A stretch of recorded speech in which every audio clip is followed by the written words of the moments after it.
Después de casi 9 años, Donald Trump y Xi Jinping volvieron a verse en Beijing. Los dos líderes más poderosos del mundo se reunieron para discutir temas como las relaciones comerciales, el apoyo de Estados Unidos a Taiwán y la tan discutida mediación de Beijing en el conflicto en Irán. Para hablar sobre este tema, hoy nos acompaña Raquel Isamara León de Rosas, sinóloga y especialista en relaciones internacionales. Yo le doy la bienvenida a France 24. En principio, ¿quién considera que estratégicamente salió más fortalecido de estas conversaciones que Trump ya calificó de extremadamente positivas y productivas?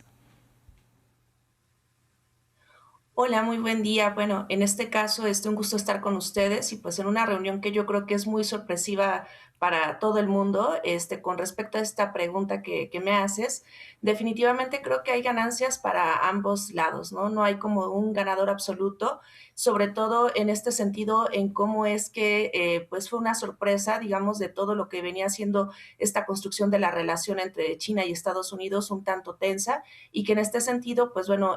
incluso termina con una invitación por parte de Donald Trump hacia Xi Jinping. Entonces creo que hay ganancias muy relativas, pero sobre todo a nivel económico para ambas países o naciones. Bueno, justamente, ¿cuáles diría que fueron los principales puntos de acuerdo entre ambas partes con lo que se conoce hasta el momento? Bueno, creo que a nivel, digamos, geopolítico, un tema muy importante que no se había hablado, digamos, directamente entre los mandatarios y con toda esta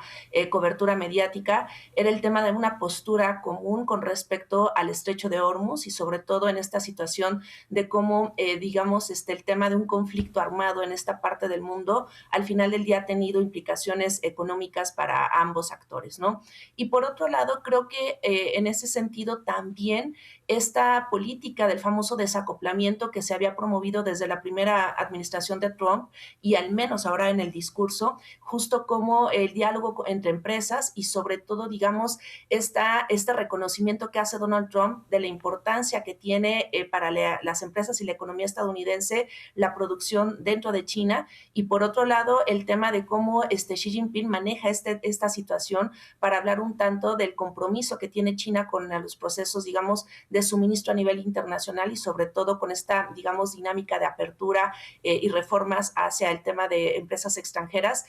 creo que son como aspectos muy importantes que definitivamente al resto del mundo nos dan como cierto aire, una bocanada de aire fresco con respecto al impacto económico en mercados financieros y sobre todo en la posición que tiene hoy el dólar a nivel internacional. Si hablamos de materia comercial, ¿cree usted que estos acuerdos que de alguna manera logren desbloquearse se pueden mantener? Es decir, sabemos que Donald Trump suele tener un carácter pues bastante explosivo en algunos momentos, tiene pactos con ciertas potencias, pero de un momento a otro impone más aranceles o cambia sus políticas. ¿Qué tan factible es que estos acuerdos se sostengan en el tiempo? Bueno, yo quiero ser optimista, más no idealista. Entonces, creo que al menos al corto plazo esto va a generar cierta estabilidad. Sobre todo, bueno, hablando un poco desde la lógica incluso mexicana,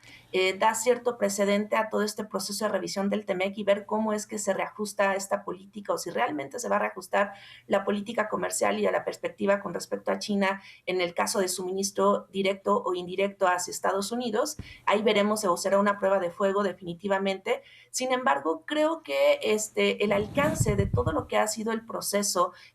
digamos, energético, la inflación, el encarecimiento de la gasolina, es algo que ya estaba mermando muy fuerte a la economía estadounidense y que es algo que le conviene muchísimo a Estados Unidos mantener, ¿no? Por eso esta actitud de un Donald Trump totalmente apegado al guión, totalmente protocolario y digamos muy en sintonía en estos diálogos o incluso en la reunión que se tuvo en la cena con Xi Jinping y que pues bueno, algo que a mí me llamó mucho la atención es incluso este reconocimiento al pueblo y la migración china dentro de Estados Unidos. ¿De qué manera considera usted que impacta este encuentro en las relaciones con los aliados tradicionales de Estados Unidos en Asia? Bueno, en ese sentido, hay que recordar que Estados Unidos ha mantenido históricamente una política de ambigüedad estratégica, es decir, de alguna forma, cómo es que esta dinámica de no, digamos, posicionarse totalmente de un lado u otro, le ha servido bastante en ese sentido. No obstante,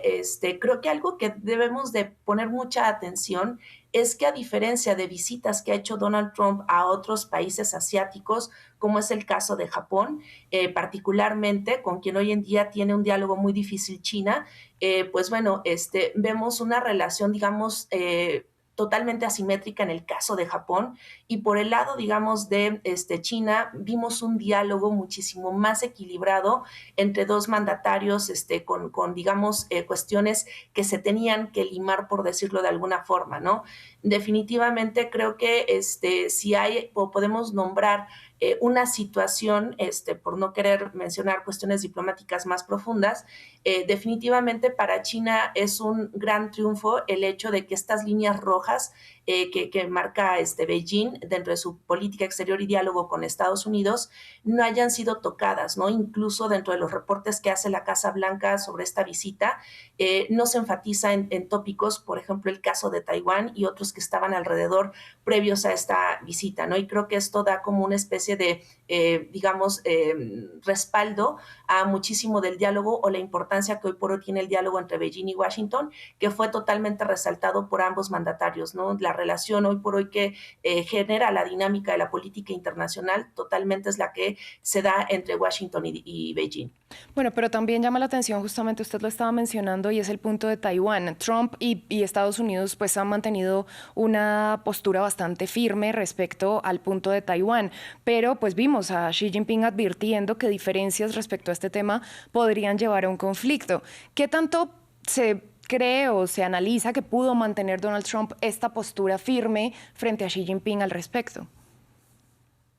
Bueno, creo que en este caso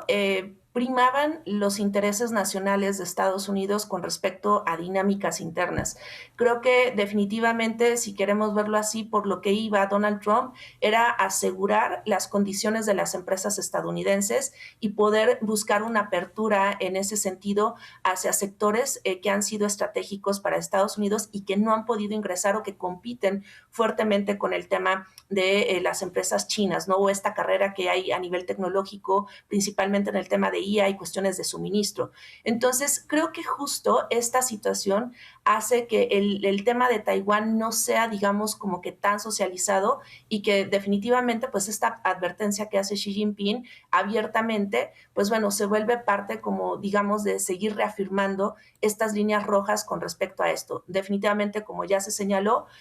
pues bueno, no podemos decir que esto, digamos, se mantenga alrededor, principalmente cuando la clase política estadounidense, principalmente la parlamentaria, ha tenido un diálogo directo con el gobierno de Lai Ching-te. Entonces creo que es ahí donde se balancea mucho de esta dinámica, pero al menos en esta visita sí hay, digamos, este respeto de la línea roja. Bueno, por otro lado también estaba el tema de la guerra en Irán. China es el principal comprador de petróleo de la República Islámica y se perfila como el principal mediador en este conflicto. ¿Qué tanto margen de maniobra tiene? ¿Le conviene? Bueno, creo que aquí fue muy interesante la forma en cómo lo maneja Xi Jinping. ¿En qué sentido? En que de alguna manera se hace esta promesa de suministro de petróleo estadounidense hacia China, que creo que esto es algo que como buen hombre de negocios que es Donald Trump, lo deja hasta cierto punto tranquilo el hecho de decir que va a haber una transacción económica entre lo que es China y Estados Unidos con cuestiones de suministro de petróleo. No obstante, digo, si bien esto y digamos parte de las declaraciones pareciera ser que salen un poco del guión con respecto a el tema de la relación entre China e Irán, pues bueno, definitivamente si revisamos el histórico del posicionamiento de China con respecto a mucho de lo que son las acciones iraníes, de alguna manera siempre ha prevalecido o se han priorizado los intereses chinos en ese sentido, ¿no? Por tal caso, creo que justo el hecho de tener como encontrar puntos medios en cuanto al tema de Irán, fue como parte también, digamos, de las ganancias que tiene Estados Unidos en ese sentido y sobre todo todo un punto en común, que a lo mejor en corto plazo la situación en el estrecho de Hormuz es algo que no beneficia a Estados Unidos de manera inmediata y que a nivel a largo plazo tampoco es algo que beneficia a China, más allá de esta cuestión de hoy en día la diversificación del mix energético chino.